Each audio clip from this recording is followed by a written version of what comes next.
This football team can't turn the ball over. They just can't turn the ball over, Matthew. Well, I would push back. They can turn the ball over once, twice, just maybe avoid 3 or 4 of them in a game, and this offense is probably working just fine, right?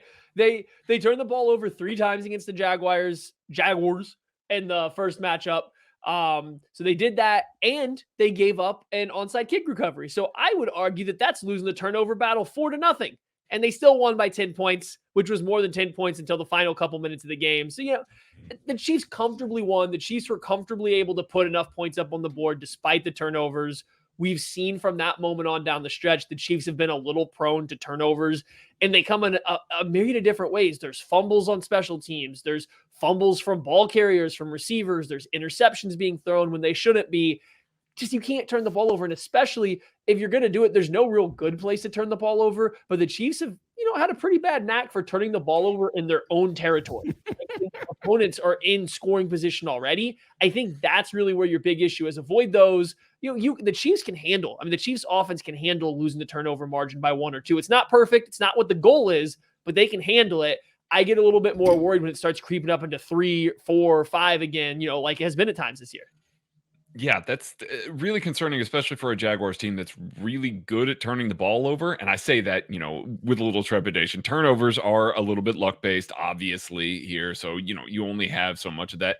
But they are 5th in the league in defense in creating turnovers. They've done a really good job. And, they consistently force them out of the opposition. As a matter of fact, last week's game against the Los Angeles Chargers is the first game in 6 weeks that they haven't forced a turnover, and only one of those games was a singular one. So they come in bunches. And so this Jaguars team is good at leaping on balls, getting interceptions, finding ways to force mistakes. And this is a little different team. This Jacksonville Jaguars team is a little different team than they were the last time they played the Kansas City Chiefs. They were a little bit in the doldrums. They hadn't quite figured out what their offense was yet. The defense hadn't come around the entire way. They are a better team than they were the last time they played the Chiefs. Now, I'll argue the Chiefs are as well. There's more for that to be discussed here in a little bit. But the Chiefs can't put themselves in that hole again. They just simply can't, especially against a team that is good at taking the ball away. So protect the ball, 2 hands on it at all times. Patrick, don't throw silly interceptions there. Don't take those chances if you don't have to. Work it out in a way that you can mitigate some of those, because this team thrives on turning the ball over and scoring off of those turnovers. And frankly, that's been the Chiefs' bugaboo throughout this year.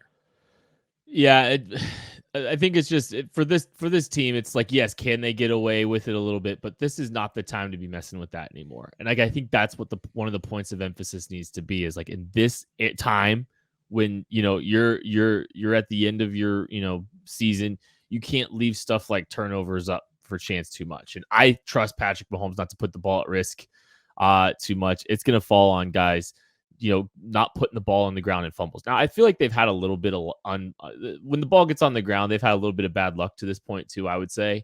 They've lost a lot of their fumbles, but I just ball security, I think. And I think situationally, like, just hold on to the football when you're in your own territory and you're in a plus territory. Like it's not as bad when you're in plus territory, I guess, is the line of thinking there. The Jaguars pass rush has some dudes. Has some guys getting better as the season have gone on. They have a little depth to them. It's going to present a challenge, Matthew, with this pass rush.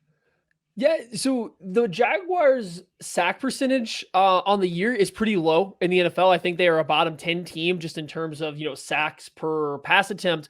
But if you look over the past few weeks, it's been ramping up for them. So 5 out of the last 6 games, they've gotten 3 or more sacks in those games. So the pass rush is kind of ramping up. I think you see Travon Walker, rookie defensive end, taking a pretty good step forward. They're starting to play a little bit more cohesive as a unit. And I think you saw that kind of become an issue a little bit against the Chargers and Justin Herbert, especially as that comeback was coming.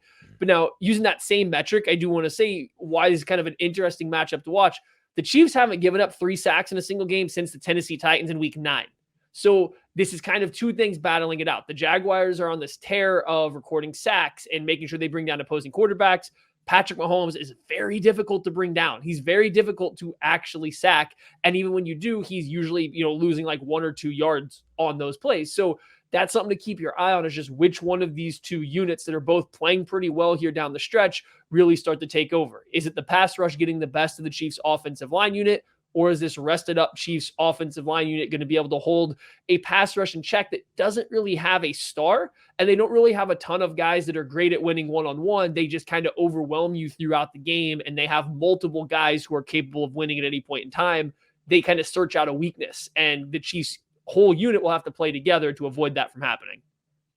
You would think that them losing a player like Dwayne Smoot, who was excellent this year, really, really put on a show, was really good for this team, would actually bring their sack numbers down, bring their pressure numbers down, and it hasn't. Roy Robertson-Harris has been really good. He stepped up in a big way. Devon Hamilton does a pretty good job of doing that. But yeah, it comes through Josh Allen and it comes through Travon Walker. Like, those are the two guys that you see kind of bring the most heat, bring the most pressure, and they work really well off of each other. I mean, you saw multiple times this past weekend against Justin Herbert, a quarterback that likes to get the ball out quickly, doesn't like to stand in the pocket and take sacks, that they were kind of rushing on levels. You would have a guy like Josh Allen getting a little more depth, or Travon Walker getting a little more depth, and the other one working an inside mood opposite him and kind of a pincher sort of thing. And Justin Herbert, who's good at moving in the pocket and good at manipulating that, had nowhere to go. Like, it was just kind of dumbfounded for a lot of those, and took a lot of hits,